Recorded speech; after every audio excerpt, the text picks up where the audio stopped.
Resumen del libro de Jueces. Puedes encontrar más contenido y respuestas a muchas preguntas en nuestro sitio web.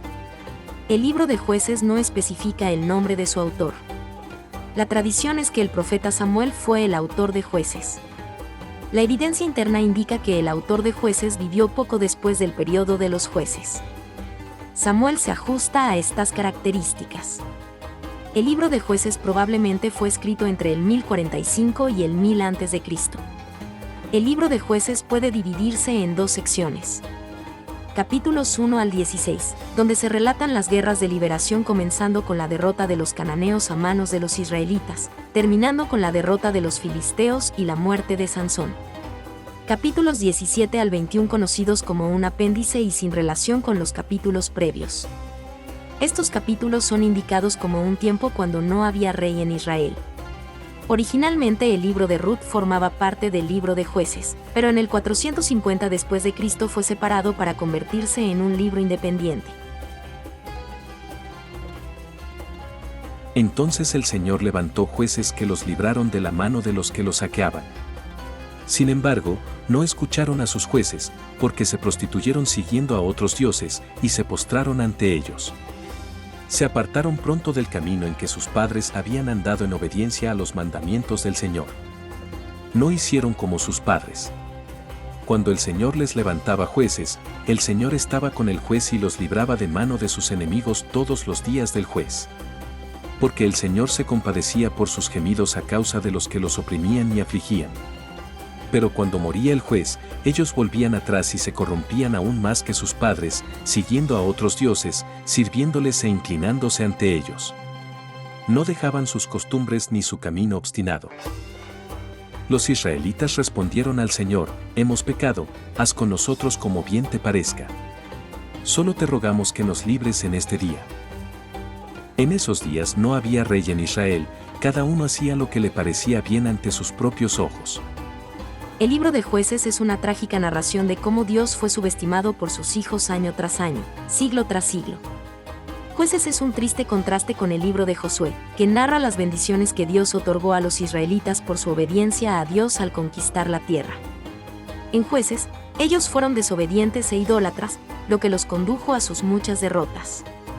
Sin embargo, Dios nunca dejó de abrir sus brazos en amor a su pueblo, cada vez que se arrepentían de sus malvados caminos e invocaban su nombre.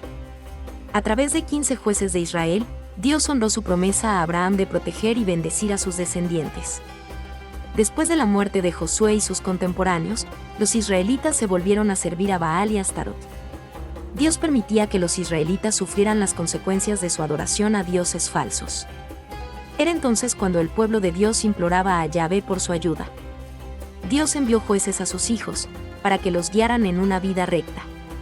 Pero vez tras vez ellos le daban la espalda a Dios y se volvían a sus vidas de maldad.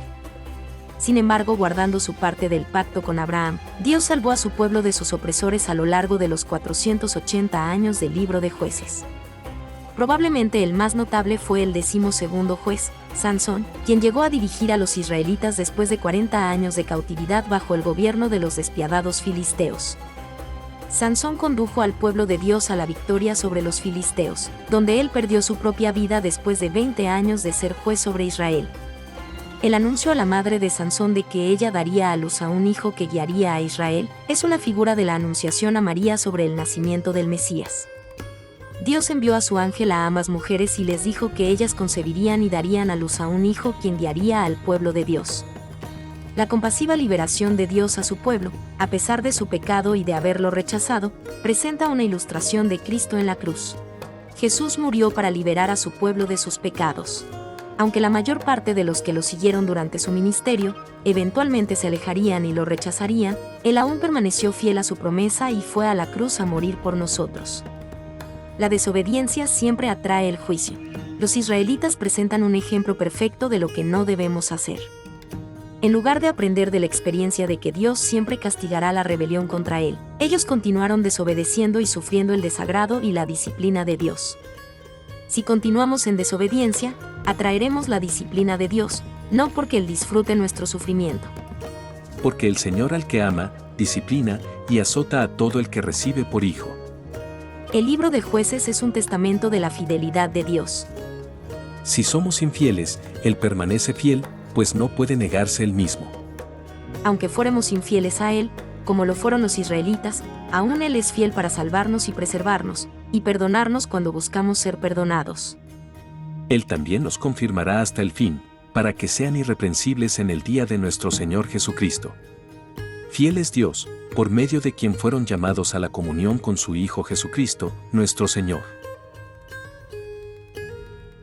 En nuestro sitio web, podrás encontrar respuestas más completas a esta y muchas otras preguntas. Si esta respuesta te fue de ayuda, no olvides suscribirte para seguir al tanto de nuestro contenido.